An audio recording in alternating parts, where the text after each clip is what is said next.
Hello friends,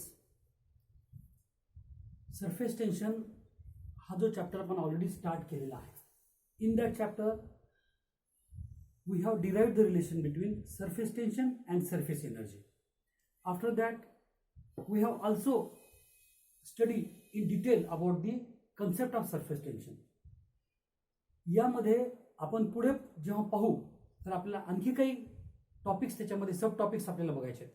त्यातला सर्वात महत्त्वाचा एक टॉपिक आहे तो म्हणजे अँगल ऑफ कॉन्टॅक्ट. आता अँगल ऑफ कॉन्टॅक्ट याबद्दल आपण बघूया की अँगल ऑफ कॉन्टॅक्ट हा कसा असतो आणि हा कशावर डिपेंड असतो. The factors on which angle of contact depends हे पण आपल्याला बघायचं आहे.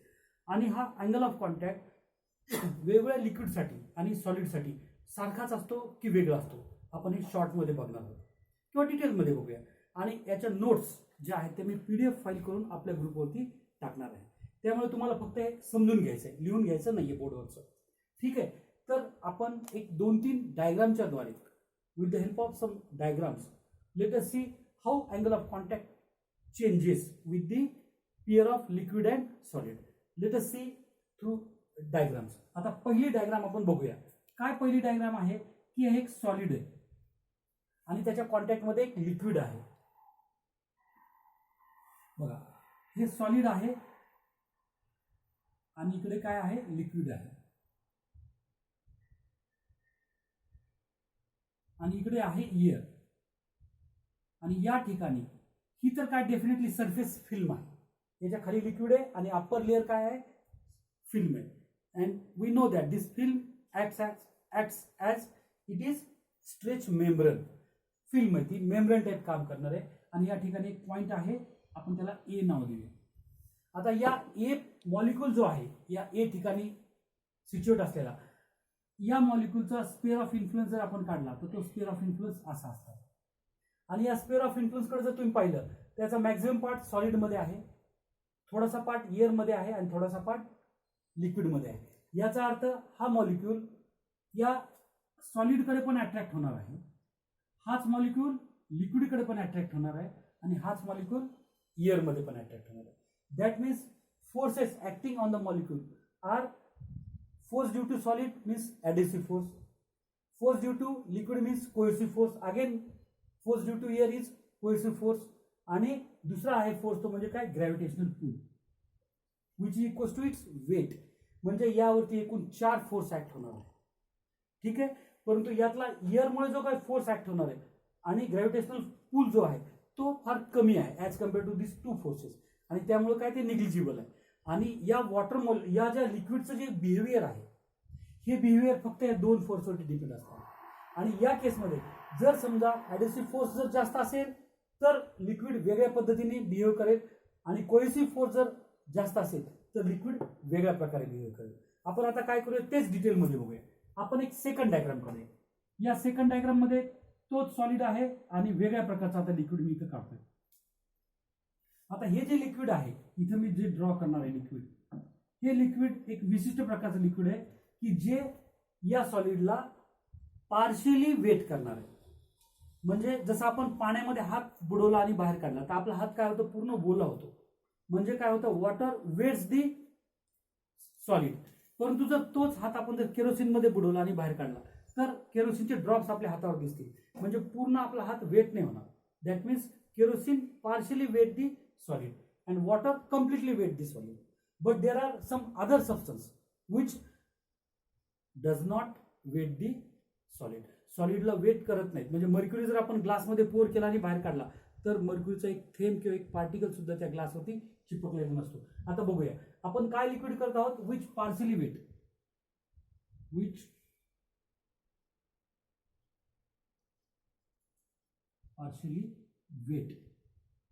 The solid.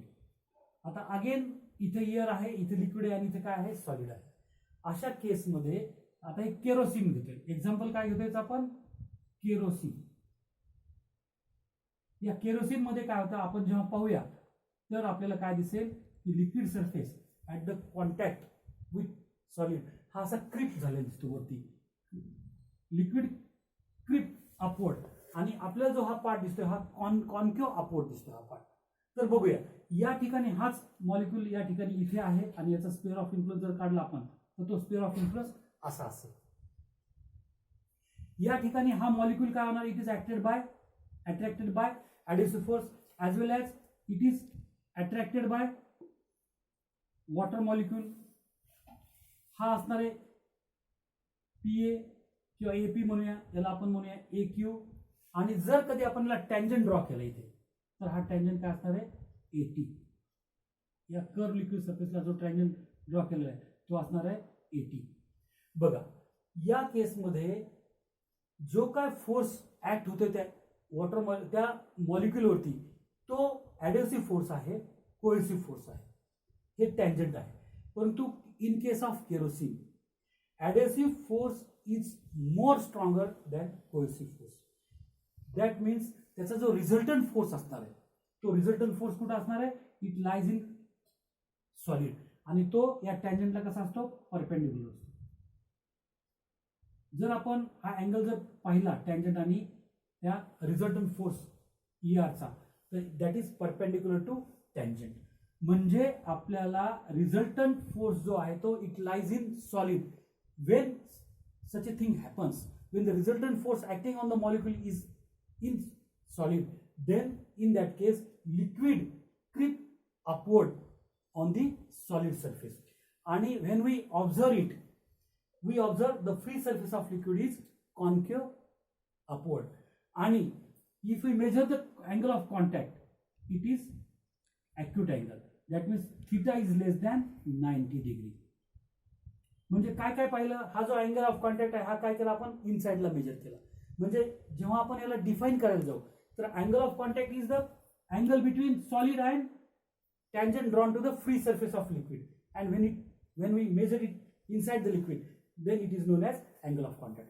Angle of contact काय आहे की तो आतून मोजला पाहिजे लिक्विडच्या आणि तो टँजंट आणि सॉलिड सरफेस मधला असतो, त्याला आपण अँगल ऑफ कॉन्टॅक्ट म्हणतो. त्या लिक्विडसाठी जो पार्शियली वेट करतो तो अँगल ऑफ कॉन्टॅक्ट काय असतो, ॲक्यूट असतो, it is less than 90 degree.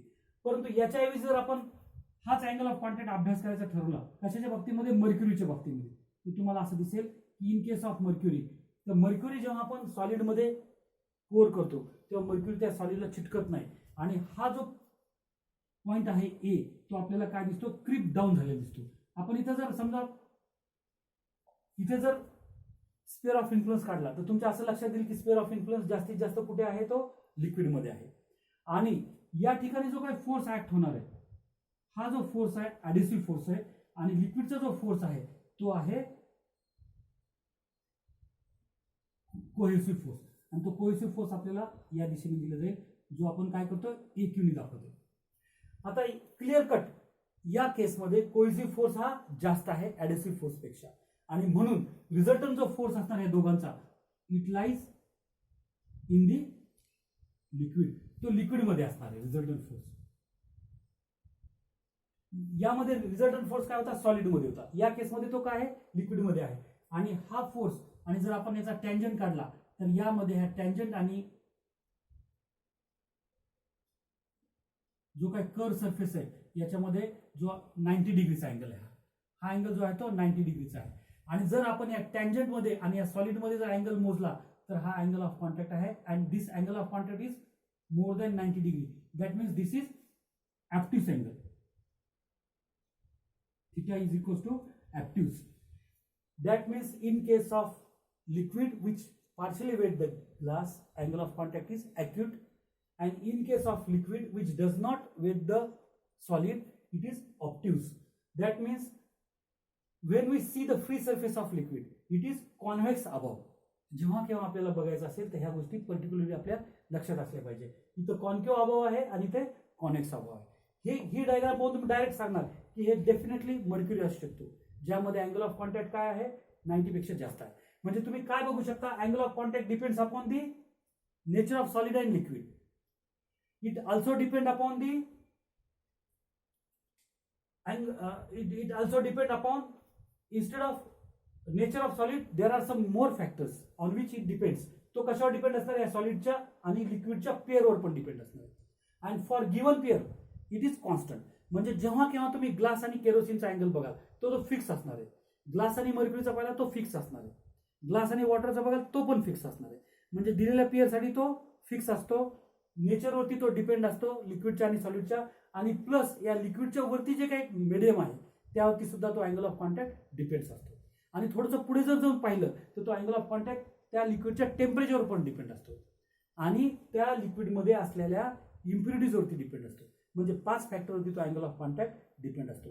आता आपण याच्याऐवजी जर इथे आणखी एक डायग्राम काढला आणि यामध्ये या सॉलिड आणि कशाचा घेतला, ग्लास आणि वॉटरचं पाहिलं समजा, किंवा असं एक लिक्विड घेतलं which completely wets the solid, असं जर घेतलं तर यामध्ये मात्र हे लिक्विड काय होतं, असं बिलकुल पॅरलली क्रीप करतं आणि आपल्याला या टाईपमध्ये काय होतं, सॉलिडचा अँगल बनतो सरफेसचा.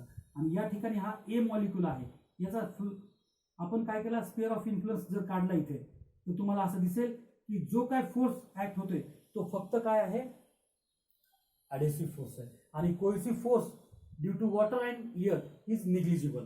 आणि बरोबर आपल्याला या ठिकाणी अँगल ऑफ कॉन्टॅक्ट किती आहे, हा 0 डिग्री आहे.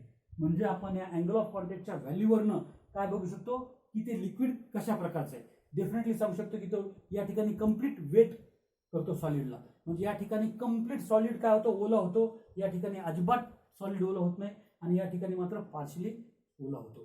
तर या सगळ्या डायग्रामवरून आपल्याला अँगल ऑफ कॉन्टॅक्टच्या बाबतीमध्ये डिटेलमध्ये आयडिया आलीच असणार आहे. जर काही याच्यात डिफिकल्टी असतील तर तुम्ही कॉमेंट बॉक्समध्ये मला काय करू शकता, ते विचारू शकता. याच्या नोट्स मी ऑलरेडी आपल्या ग्रुपवरती सेंड केलेले आहे.